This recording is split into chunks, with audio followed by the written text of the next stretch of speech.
one of the biggest concerns about some people coming back to work and others not, depending on a whole host of situations, is now we have the likelihood of creating in-groups and out-groups, people who feel included and excluded. This is the Rebel HR Podcast, the podcast where we talk to human resources innovators about innovation in the world of HR. If you're a people leader or you're looking for a new way to think about how to help others be successful, this is the podcast for you. Rebel on, HR Rebels.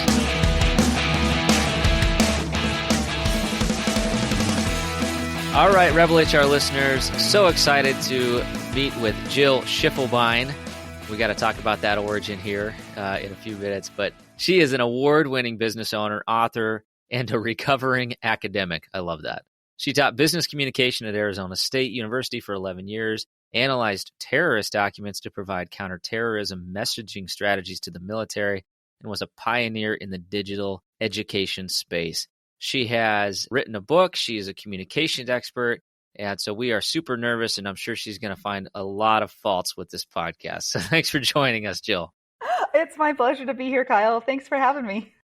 So Schiefelbein stands for crooked leg? Yeah, it's German origin. I'm part German and one with a crooked leg. And I don't know if it's self-fulfilling prophecy or not, but I've had tons of leg problems, 4 knee surgeries, you name it. So, I don't know what has one effect on the other, but it's been a good life.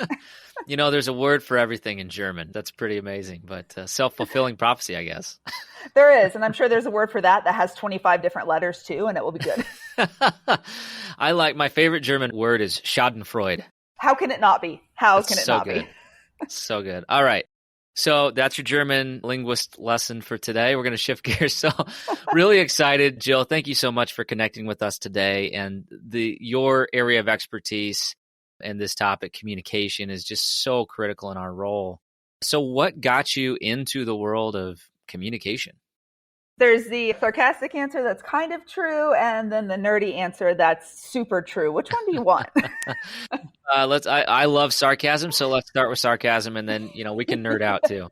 The sarcasm, because there's always some truth behind every joke, was when I was in high school, I was that girl like Reese Witherspoon in Election who did everything. Like my sole goal was to get a scholarship to leave my small town in Kansas behind. Mission accomplished, spoiler alert. But I would get up in front of the student body and I would open my mouth and say words, and then people would go do things. And it was intoxicating power, especially for like a 15, 16-year-old. And it took me a while to mature and realize the strength and the gravity of words. And then in college, the real answer is went to study communication, specifically got interested in organizational communication because I geeked out on systems theory by Bert Lanfey. And really just dug in the woods there. And that really influenced the rest of my path forward. Awesome. Well, I'm a fellow nerd, so I'm with you. We nerd out on HR Twitter. When Patrick and I go out for dinner, our wives are just like, ugh, you guys are going to talk about HR, aren't you? It's okay, though. We all have our lens through which we see the world. We just have to be cognizant that we're not shoving that on others. Well, I don't know how good I am at that. And, HR is an occupation that tends to shove things on others sometimes. So that's good feedback. Good reminder. Well, it's funny because I went on a date, a few weeks ago with a senior leader in HR. Not so spoiler alert, that didn't work out. But one of the things that he said early on, he's like, listen, I am a problem solver. Like that's what I do in my occupation. I'm like, I understand that. I also need you to know that I am not a problem to be solved. And that didn't go over so well. Oh, you are speaking to the truth of me. And my wife and you would certainly have some things to talk about. But I'm that guy that you come into my office and I'm like, how do we fix it? Let's root cause analysis. We're going to do the 5 whys. We're going to figure this out. Let's put a process in place. Let's systemize it. And then we're done. And then we don't have to talk about it. Right. That's just how our world works. But sometimes you have to, if you're interacting with someone in your world regularly, so like for your wife, what she will have to learn, whether she wants to or not, right? And of course, it's a balance. There's things that you could do as well, but it becomes, you learn to set more clear expectations with your communication beforehand. So I'd be like, all right, Kyle, listen, I know you're going to want to solve this right away, but right now the role I need you to play is to listen to me, to let me vent, and to give me a hug. Period. End of story. We're still working on that. There's not enough of that. If that could happen every day, my life would be so much easier, both at work and at home. Right? But people, I find it interesting, and since I brought up dating, I'll just keep it in that world, but I just find it interesting in areas of life when you actually say what you mean, you set very clear expectations and people aren't used to it. And they're like, are you for real? I'm like, what was confusing about what I just laid out for you? It was pretty specific. So, Jill, I can tell you're good at your job because you're already shifting into like coaching us on how to properly, communicate in the right context, and modify it for the right relationship and all that. So, and I think this is one of those areas I really wanted to explore with you is just to talk a little bit about the context in which you communicate. And, in the context of human resources, I think we assume that we're good at this because we're generally people, right? Usually we're extroverts. If we're not, we're at least high functioning introverts because our job is dealing with this day in and day out. But there's been so many times where I leave a conversation and I think, man, that went great. We really, we checked all the boxes. It was direct, specific. There's no lack of clarity here. And somebody leaves and said, wow, that guy, we didn't do anything. That was terrible. It was a terrible experience. They didn't help me at all. All they did was give me the boilerplate.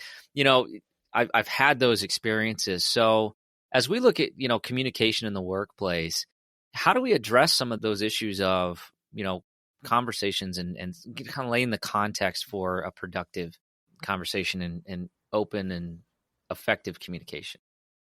I think there's two aspects of this to look at. One of them, which I already said, is expectations, and I'll dive into that a little more. And then the other one is what I call stage setting. But for the first one, in terms of expectations, it's very important that you verbally set those with someone, because we can all send out agendas and, hey, in this meeting, we're going to discuss XYZ, but the word discuss means different things to different people. The topics and the scope of the topic will mean different things to different people.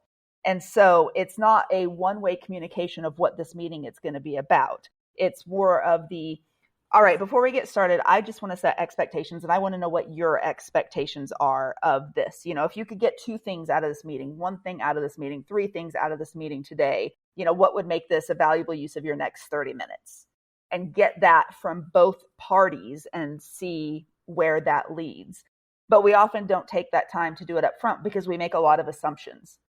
And when we make the assumption that people are on the same page as us, we are setting everyone in that conversation up for failure.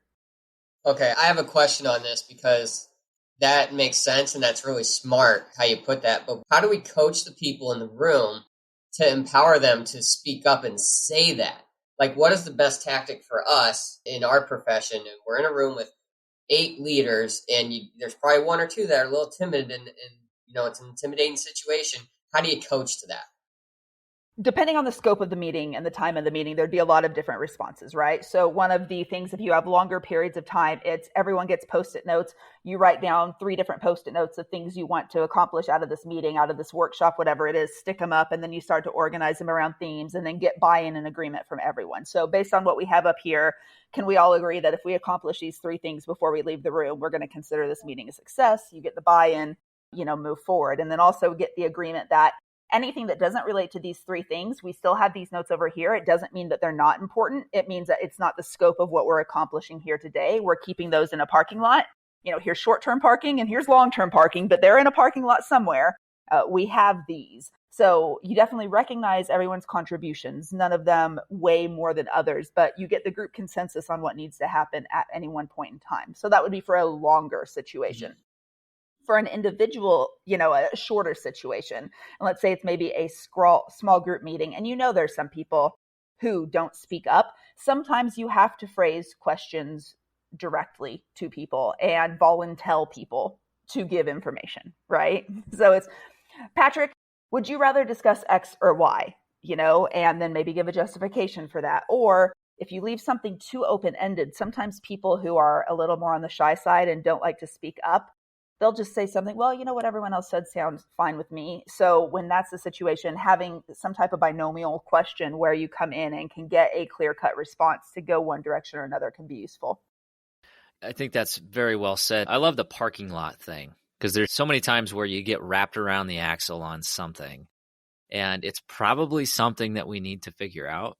But in order to achieve the objective of that communication event, it ain't going to help, right? So having a parking lot, somebody did that in a meeting a number of years ago, and I was like, that's genius. So yeah, I'm with you 100% there. I like the parking lot, but I wrote an article, this was years ago, but it's short-term and long-term parking. You know, like if you're at an airport and you're just going to pick someone up or whatever, and so like later that day, or maybe it's only a one-day trip, you can park in that short-term parking, pay your $20 a day or whatever. But if you're going on a really long trip that's like 10 days, you're not going to pay $200 for parking when you could pay $50 for parking, right? So you're going to make that long-term parking. So getting, again, consensus on, yes, this idea is tangential, but not directly related. And wow, this is something that we haven't even really put the resources or time into yet, but we need to have this on our radar. Interesting. I find that when people give ideas or contribute in a meeting, especially if it's someone who is hesitant to often speak up, the last thing we want to do is discourage that type of contribution. So we make people feel heard. We let them know their ideas are listened to, that they do have merit and value, but this is not the time or place to be voicing those. And that's a really good strategy too for people who try to derail the meetings with their own personal agendas. And that's why, again, setting those expectations and getting consensus up front of what's going to be accomplished is huge, because then you as a moderator or a leader can say, all right, we've now all agreed on this. Please know if we start to deviate from this plan, I'm going to call it out, not because your contributions aren't important, but because we have to accomplish X, Y, and Z in this scope. Well said.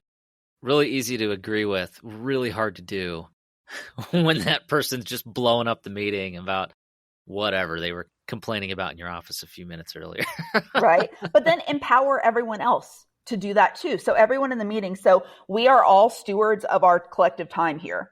So if you sense that anything is getting off track, everyone has the ability in here to respectfully speak up and make that a point of order.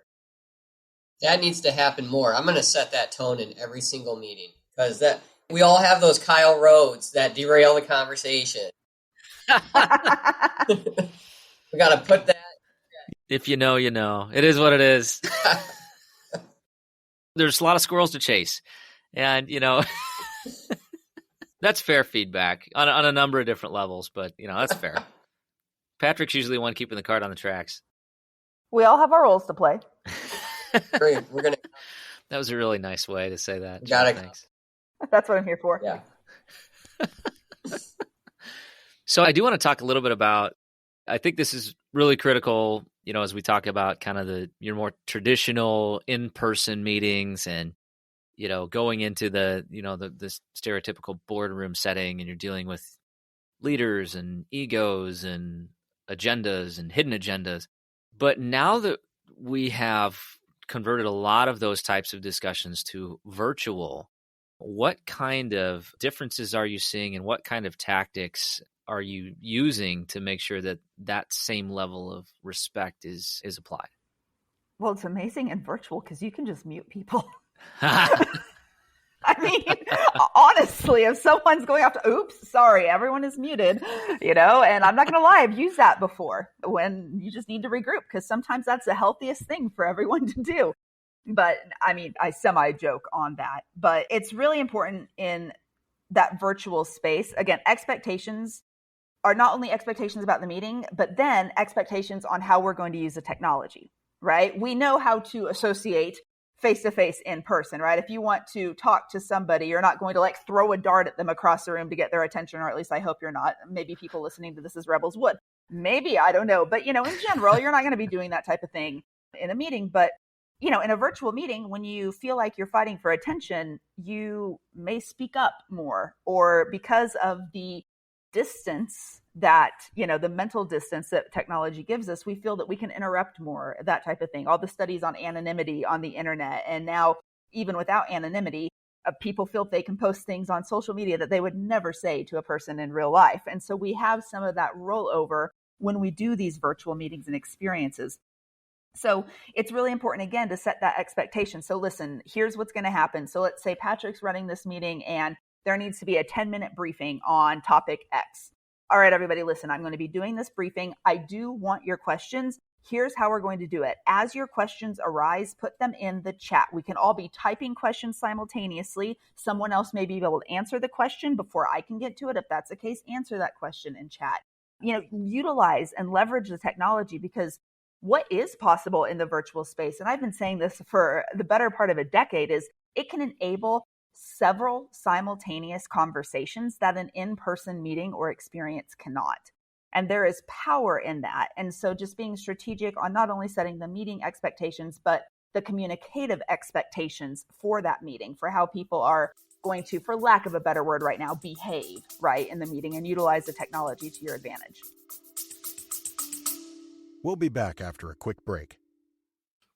And so used to having everything in front of them right away that we forget that innovation just takes time. I myself get frustrated too. Why? And this as being one of my best friends is, hey, I talk to you all the time. Hey, man, I'm frustrated in the fact that I can't seem to just get there in the next day. But that's just not how these things work, right? Innovation needs to be planned out. It needs to be very methodical. And then when it finally hits, that's when it seems like to everyone else that it sort of just came out of nowhere. But to you, the amount of dedication that it took over that time.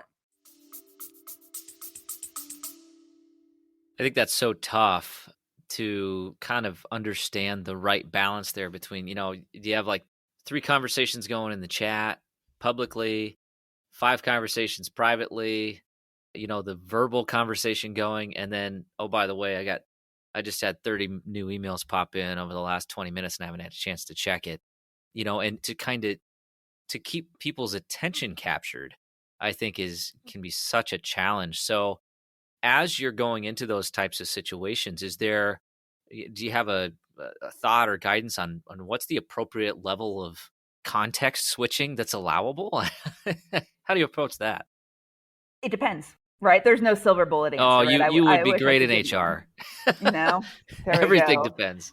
I've been told I'd be a great politician too, but neither of those things are in my cards. So we're all right. So when you go into, again, the context and the expectation setting, it's calling it out. Listen, I know we have a bunch of distractions on our time right now. Instead of taking 60 minutes for this meeting and everyone being bifurcated in their efforts, can we all take 20 minutes and only 20 minutes, focus, knock this out, and then move on to whatever else we need to do? And so whatever you need to do to situate yourself to do that, please make sure that happens. And that's communicated before the meeting even, right? Listen, we're only doing this as a 20-minute meeting. Instead of taking an hour of your time, X, Y, Z, we need to do these things. So setting those expectations even before the meeting for the type of, attention that's expected is one thing. Letting people know, do you expect them to be on camera? Do you expect them to be at a desk? Do you expect them to be, prepared with X, Y, or Z materials? And again, communicating that ahead of time. The other thing that I find very frustrating in organizations too, and I have a client who every single meeting that starts at the specific time, well, let's just wait a few more minutes to do that. Well, I'm like, why is my time less valuable than, the people who are coming late to this meeting? So again, setting those expectations that, listen, the meeting starts here. That doesn't mean, click on the meeting link at 3:01 p.m. It means click on it at 3. We'll give you that, 30-second buffer because, listen, it takes a while to get in. I'm not talking about that, but I'm talking about those 5-minute delays. Think of your audience, know what you need to accomplish, and just be very straightforward about it sooner. The biggest challenge is, too, I find that a lot of times we aren't aware at how diverted our attention gets, right? So, for example, when I am doing a conversation like this, my messages window is shut down, my notifications are turned off, my phone is on the other side of the room, and it's only on the other side of this room instead of a completely other room because if for whatever reason we lose connection, I can run and grab it and call in some capacity, right? But that's it. Everything else is minimized. But if we don't draw attention to what needs to happen, the propensity for distractions is huge. I mean, we're all working from home. If you think about it, and some people are back in an office now, fortunately, that's starting to happen. But for those of us still at home, we have tons of distractions. If you think of how many devices make a noise that you have within earshot of you, And then take that with maybe a significant other, a roommate, a kid, in my case, a cat who could like jump up on me at any second. There's a lot of things that can happen to distract. And a lot of times we're so used to the status quo. If we don't call attention to it to get people focused, it's not going to happen. I have a question about, maybe switching gears a little bit. Oh, sorry, I didn't raise my hand. We set some ground rules before you came on. I got to use this little raised hand thing. But I have a question. As you talk about people going back into the audience or back into the office, and then you have all these virtual meetings, there seems to be different opinions on how to have a meeting now when people are going back into the office, especially around the ones that aren't back yet. So you're asking them to Zoom in on a big screen, yet you and 5 others are in boardroom, and it kind of loses a sense of, I guess, connectivity with the people that are virtual versus in the room. I'm curious what your opinion is on that take. If you're going to offer Zoom, everybody just Zoom, or should it be one or the other, or can blending work? I am very much aligned on the same page as you, and literally gave this talk last week to a client that said one of the biggest concerns about some people coming back to work and others not, depending on a whole host of situations, is now we have the likelihood of creating in-groups and out-groups, people who feel included and excluded. If you don't want to do that, don't shove 5 people in a conference room and then throw virtual people up on one screen, because that is going to make those virtual people feel excluded from any potential side conversations that may or may not be happening. If that is the case, you have some people virtual, some people in person, everyone sit at your cubicle, your desk, your office, spread around, whatever it is. Everyone be virtual, so you have the same means of communicating. You're all using chat. You're not passing notes. You're not making hand signals. You're not using sign language, whatever it is. You're not doing any of that. You are communicating in the same mediums. Otherwise, you're going to have people feeling that they are part of something lesser than. A prime example, I'm getting my doctorate right now, and last semester, you had the option to travel into campus. I'm in North Carolina and my program's in Florida. So I could have gotten on a plane, stayed at a hotel, gone to Florida, taking these classes in person, or done it virtually, which is what I felt better doing. Half the class was in person. Half the class was virtual. We had some professors who mainly taught to the people in the class, and we were second class citizens in the virtual space. And of course, we had our own back channels, and we were feeling as connected as we could be as second class citizens together. But then we had a professor who was excellent at staying stationary, repeating questions, doing all of that, and making people feel included, and encouraged everyone in the classroom who all had laptops to get on the virtual platform and communicate questions that way, so nobody would be prioritized over the other. So when the hands were raised, it was all raised in the platform.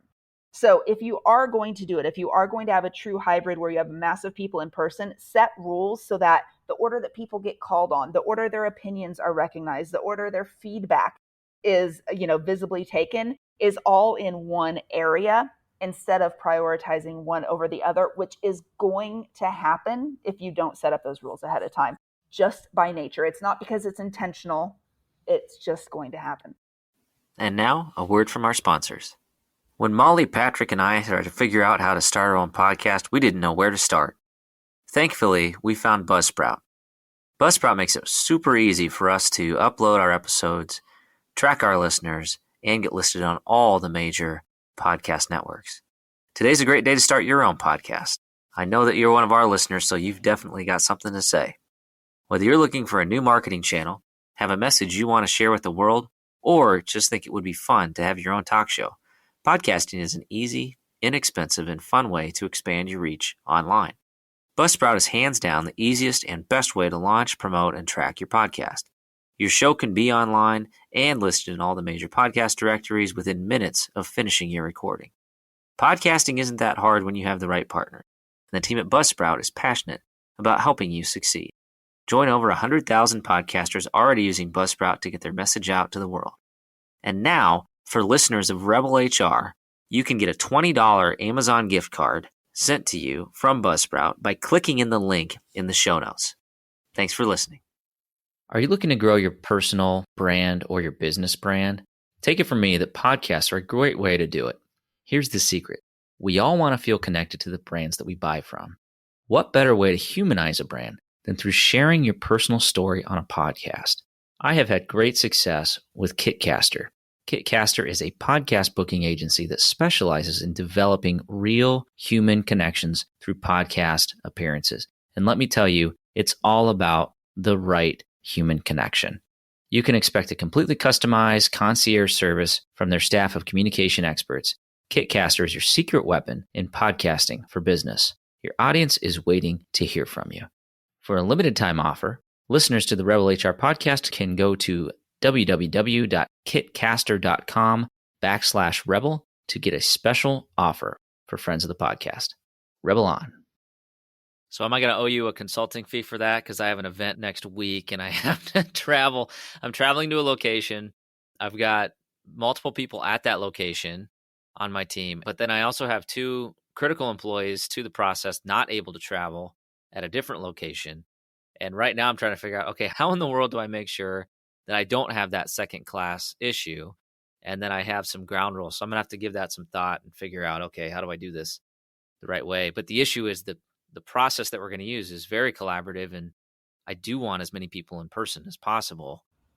So I don't know. No, depending on the situation, the goals and everything, I'd advise it in different ways. I mean, in my opinion, hybrid events, now let's talk bigger picture events, conferences, association meetings, etc. I think most of them are going to be hybrid from here on out. We have come to now expect and understand how efficient and effective virtual meetings can be, and especially as companies are recovering from the economic turmoil that just happened, travel budgets aren't going to be as high in a lot of industries. So I'm emceeing events this summer that are having, a group in person and then a large group virtually. And my sole role in that is to bring those audiences together. And so it's really important that, yes, we are all experiencing the same thing in terms of confusion and uncertainty and navigating this quote unquote cliche phrase new world, but we're all experiencing it very differently. Mm-hmm. And that's what sometimes we forget. We're in similar circumstances, but our experience within those circumstances is dramatically different from person to person.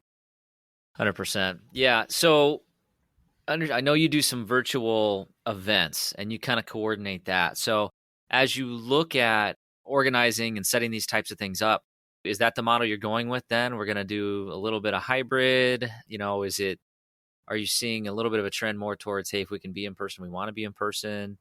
How are you approaching that right now? I know there's a lot in flux. Yeah, I'm seeing a lot of organizations, I'd say, doing this hybrid approach, hedging their bets in a little ways, right? Because number one, if you plan a hybrid approach and what hits the fan and no one can be in person for whatever reason, you already have a virtual thing planned, right? And so pivoting to that is easy. It's not like March and April of 2020 when it's like, oh no, we have to cancel everything and no one was prepared to pivot, right? With a hybrid event, you have your backup plan, and not calling the hybrid portion or virtual portion a backup plan, but that is your plan B for your in-person audience. Your plan A was always this amazing virtual experience, always, right? But if we need to take the amazing in-person experience, we also plan and put it into that amazing virtual experience, then it's already there. The infrastructure is there. And so I see a lot of people doing things like that. And I don't know if that's their thought process. What are the contingency plans? That would be mine. But you have those options that way. The other thing when it comes to these events, it's really thinking about, is there a real reason to be present in person? I think we learned over the past, 18 or so months that when it comes down to it, we can be very efficient working remotely. It may not be our ideal, but we can have a lot of efficiencies. So my prediction and what I'm starting to see after the initial, oh my gosh, we can meet in person again, let's do that, is over, it's companies and organizations thinking more strategically about, okay, we need to really be able to justify why this is necessary in person. In-person events will always be necessary for different reasons. But before, organizations may have had 4 in-person events a year. Maybe now they will only have 2 or maybe 1 and be able to convene virtually for those other things, because now we all have efficacy in how to make these events effective and useful in online environments. So you're seeing a lot of combinations. Yeah, we've had that conversation about 16 different times over the last few weeks at my organization. I can tell you that. So, I think you hit on a topic that I think is really, really fascinating. And I'll be curious to see where a lot of organizations end up. But it's the fact that virtual communication is really efficient.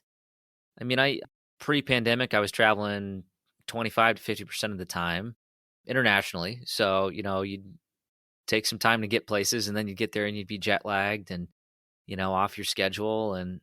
But I think that the challenge is like, I love that because I felt much more effective in person. And, especially as you start to like intuitively read the room or like feel the pulse of the culture, all these like soft HR things that we like to do. It's really hard to do that virtually.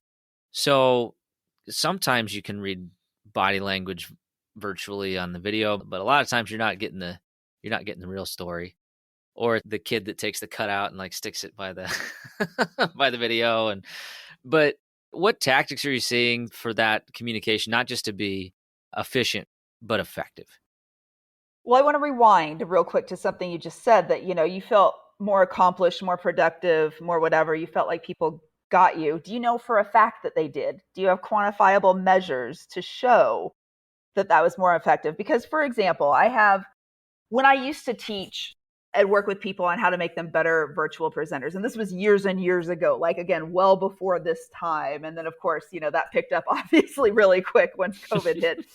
But, the thing is, people are like, well, I hate speaking to a virtual audience because, I don't know if they're understanding me or whatever. I said, well, you don't know if they're understanding you in person unless you're asking them.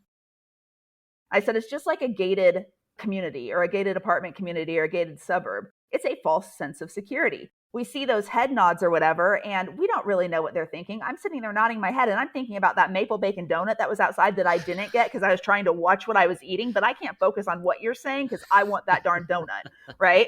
You have no clue what's in your audience's mind unless you are confirming receipt of message, confirming the action steps that are going to be taken after the message, and you're ensuring that there's mutual understanding that's at play. So a lot of us feel better about doing things in person, but do we actually know? So that is a challenge I will put back to everyone. Do we actually have quantifiable or qualitative, outside of your own opinion, measures that tell you and tell the organization that you're more effective and productive in that environment?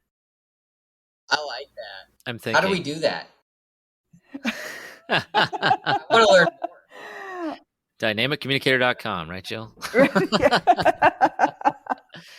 It's such a great call out, and I'm sitting here, I'm thinking, okay, how the hell would I measure that outside of it felt good, and Right. and the truth is it felt good.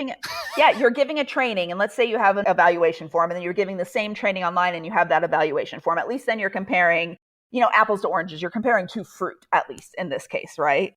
But most people have no real quantifiable data that measures their effectiveness on a regular basis. And so it's really something to think about. And I think more organizations now are like, well, wait, we still met, Q1 goals or Q2 goals or whatever these metrics were. Did we meet those? Yes or no? Like, that's a binary. Were they met? Yes or no? If they were met, by what percentage did we achieve it? Or did we, go down? I mean, I work with a lot of sales teams. So that's an easy one, right? You set those expectations, those numbers. But when you think of, things that you do in HR, cases you may resolve, benefits that you need to negotiate, people who contact you and feel comfortable contacting you for different issues. I mean, depending on what of many HR issues that you serve in your specialty, I mean, there's so many different things that can come to the table. How are we measuring those? Because often with soft skills jobs, and I've had them too, that quantifiable measurement is sometimes looked at as like, ew, we don't want to do that. But until we really have data on what we are not achieving. I think what I try to tell myself or convince myself of maybe a measurable of that is our tenure of our employees, our retention rate, and our turnover rate. High tenure, high retention rate, low turnover, then maybe you can look at our organization, that the HR department, the people department, are doing their job and hopefully ensuring a culture where people want to work and want to stay.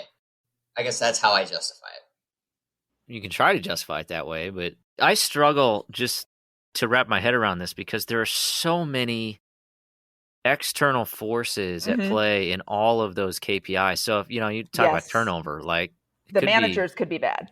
Yeah, I could have I could have a jerk manager, or I could make $2 less per hour than if I go down the street, and it has nothing to do with communication. I don't care about that, but I don't know, Jill. How do you measure qualitative effectiveness without? I guess I'm at a loss. How do you do that? Yeah, what is in your control? And this is this is a long activity, right? Like this is not something we're going to solve in a podcast, but it's really understanding what's in your control and what can you influence, right?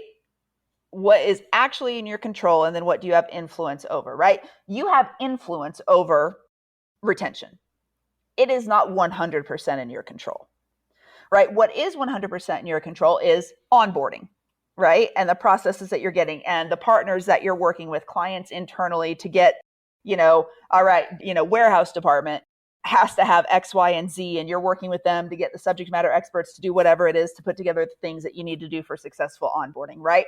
The 90-day checkup or whatever conversation, that is fully within your control. Cultural events. I mean, HR departments, again, vary too. Some are in charge of training and development. Some are not. They're separate departments, all of those different things. But really focusing on what is in your control. And then what you influence, how do you set up touch points with the leaders of those areas to get their opinions and their feedback on where they're at, right?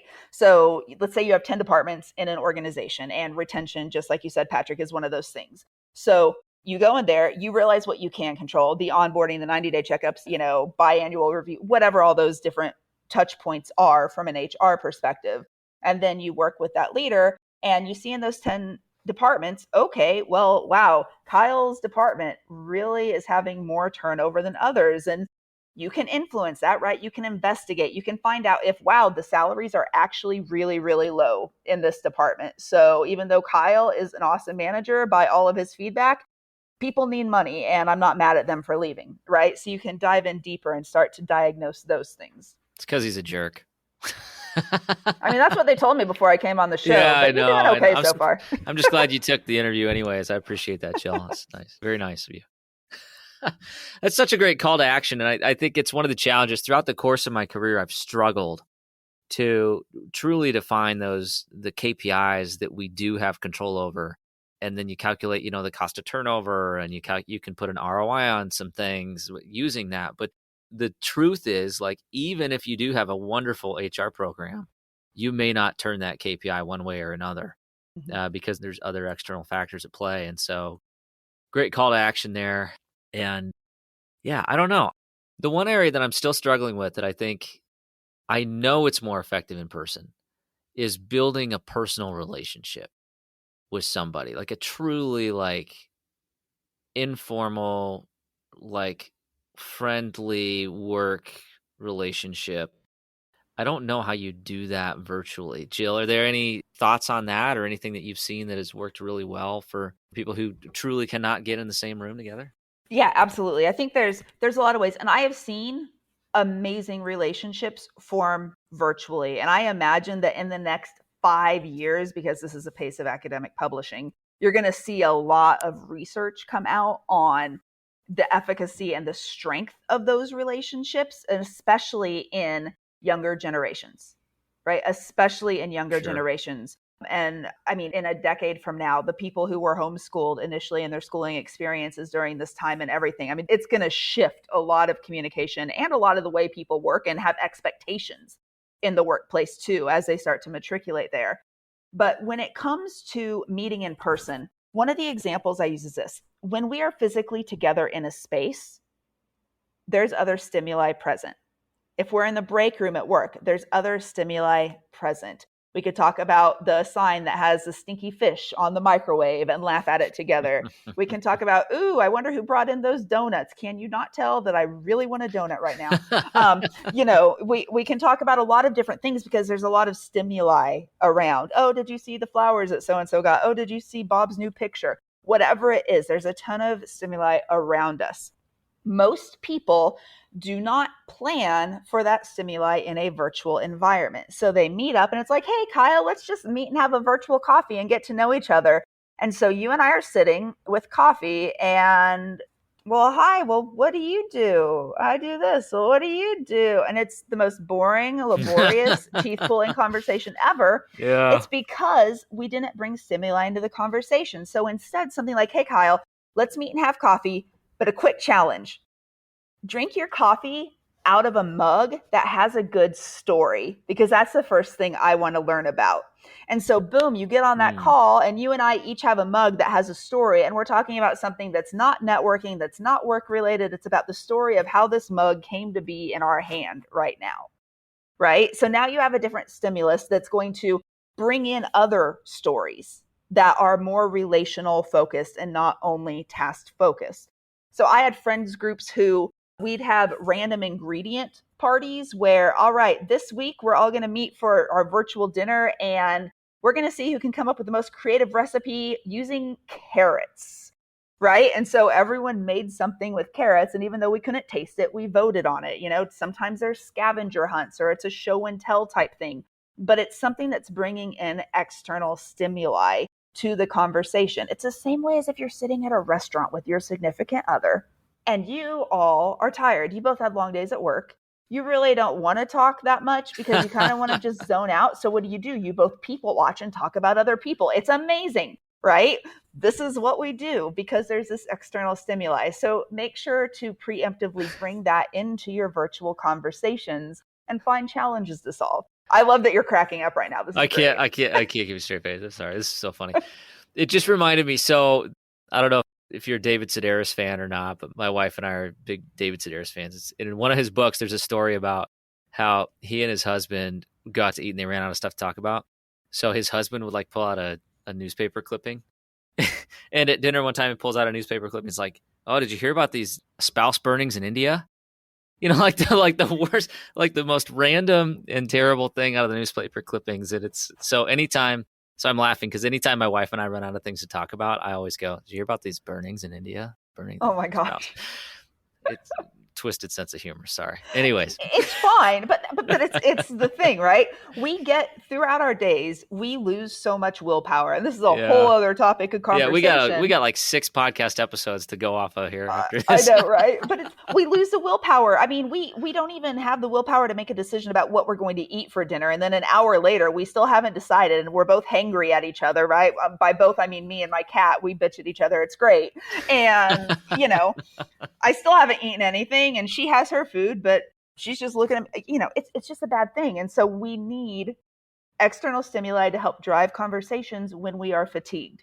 And so in this Zoom environment, we have to bring that in. And so as, you know, culture leaders have that, whether it's a coffee cup or a cheesy souvenir or, you know, a picture from a trip or, you know, what is the first state outside of the one you were born in that you ever visited, and come prepared to discuss this random question that has nothing to do with work, but everything to do with getting to know someone. I love it. I'm going to get a funny hat collection and start wearing that to all my Zoom meetings. Right? You know, like you could even say within arm's length from you right now, what is the most random object you could grab? So both of you right now, what's the most random object you could grab within an arm's length of you? Like, within an arm's length. I'm like, I have a silver rhinoceros. I have a bag of empty chili cheese Fritos that my kids left on the floor. See, there you go, right? But then if I didn't know you, I'd be like, oh, how old are your kids? Right, yeah. Right? And Jill, you have a silver rhino. Why do you have a silver rhino, right? I mean, it's completely inconsequential, took no preparation whatsoever, but can yield conversations. And Patrick, I didn't see what you had there. I have instructions on how to use our building paging system for some reason in this office. Weird. I don't know what. Okay. Amazing. Are we in Mad Men days still? Like paging systems is great. They use beepers. Wait, that's at least the 80s. Come on, we're pushing forward there. If you saw his office building, you would feel like you were in Mad Men. It looks like it was built in like 1962. Please tell me you have a good decanter. I want to say, yeah. Yeah, got it. Wow. Nailed it. Yeah. still got paneling on the walls. See, if we were in my HR conference room, literally there's paneling on the walls. There's old, big, cushy leather chairs around a big board table. It's awful but great all at the same time. Nice. Awful but great. Perfect. We just found the tagline for the podcast. Awful but great. All right. We're going to shift gears. We're going to go to the Rebel HR flash round. It's been so fun. I just want to keep talking, but we got to be mindful of time here. All right. Question number 1. What is your favorite people book? I'm going to be a rebel and not answer that directly. Instead, I'm going to say, what is my favorite book that makes me think about things and people differently? And that is a book by Jeff Jarvis called What Would Google Do? It came out, I think it was like 2009. And this was before Google is even as big as it is today, obviously. But what he did was he said, if we applied Google's philosophies and thinking and culture to different industries, to utilities, to healthcare, to government or whatever, what would some of those differences be? And then how would people be different in those situations? And that was the first time I'd ever read a book that took kind of like a paradigm and applied it in multiple contexts. Because typically you hear this idea and then it's applied in the workplace, like this generic workplace. But this was so specific and delineated, I really got inspired by it. Interesting. All right, question number 2. Who should we be listening to? Oh, gosh.